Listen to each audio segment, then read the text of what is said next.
संघर्ष टाइम्स, समस्या जनतेची, साथ आमची। कर्जत तालुक्यात धक्कादायक घरफोडी, राहत्या घरातून 35 तोळे सोन्याची चोरी। कर्जत तालुक्यातील शहरालगत असलेल्या माळवाडी गावात 18 एप्रिल शुक्रवारी पहाटेच्या सुमारास एक धक्कादायक चोरीची घटना घडली। सचिन प्रभाकर सोनवळे यांच्या राहत्या घरी चोरट्यांनी खिडकीतून प्रवेश करत सुमारे 35 तोळे सोन्याचे दागिने चोरून नेले। ही घटना घरातील सदस्य झोपेत असताना घडल्याने सर्वत्र खळबळ उडाली आहे। सचिन सोनवळे आणि वडील हे घराच्या वरच्या मजल्यावर झोपलेले होते, तर त्यांच्या आई व भाऊ शेखर हे हॉलमध्ये झोपले होते।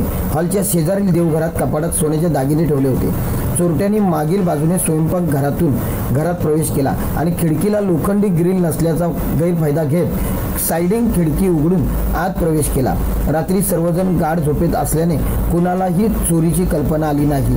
सकाळी सुमारे 6 वाजता घरातील सदस्यांनी कपाट उघडल्यावर चोरीची बाब लक्षात आली। तत्काळ कर्जत पोलीस ठाण्यात तक्रार दाखल करण्यात आली।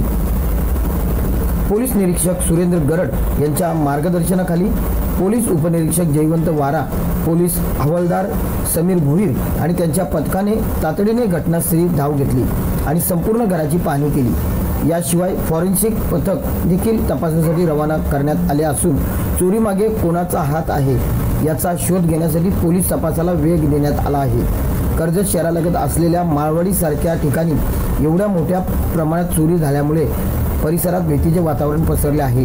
स्थानिक नागरिकांमध्ये सुरक्षा व्यवस्था अधिक बळकट करण्याची मागणी जोर धरत आहे। मी सचिन सोनवळे, राहणार मालवाडी, तालुका कर्जत, जिल्हा रायगड। आम्ही रात्री हळदीवरून 1:30 वाजता घरी आलो। त्यानंतर मी फ्रेश होऊन झोपलो आणि घरातील सर्व आई आणि बारका भाऊ खालती झोपलेले हॉलमध्ये, आणि हॉलच्या बाजूला देवखोळे आहे, त्यामध्ये आमचं कपाट आणि 2 कपाट आहेत, त्यामध्ये सोन्याचे दागिने होते। पण रात्री किती वाजता चोरी झाली हे काही कल्पना नाही आम्हाला। पण सकाळी आई जेव्हा उठली, 6च्या दरम्यान उठली, त्यावेळेस ती ओरडायला लागली। ते ऐकून भाऊ उठला, भावाला तिने सर्व हकीकत सांगितली। त्यावेळेस मला तो उठवायला आला। 6:15च्या दरम्यान मी खालती आलो, तेव्हा मला सगळं काही बघितलं तर सर्व अस्तव्यस्त वस्तू पडलेल्या होत्या आणि जवळपास 30-35-40 तोळ्याच्या आसपास सोनं आमचं चोरीला गेलेलं आहे।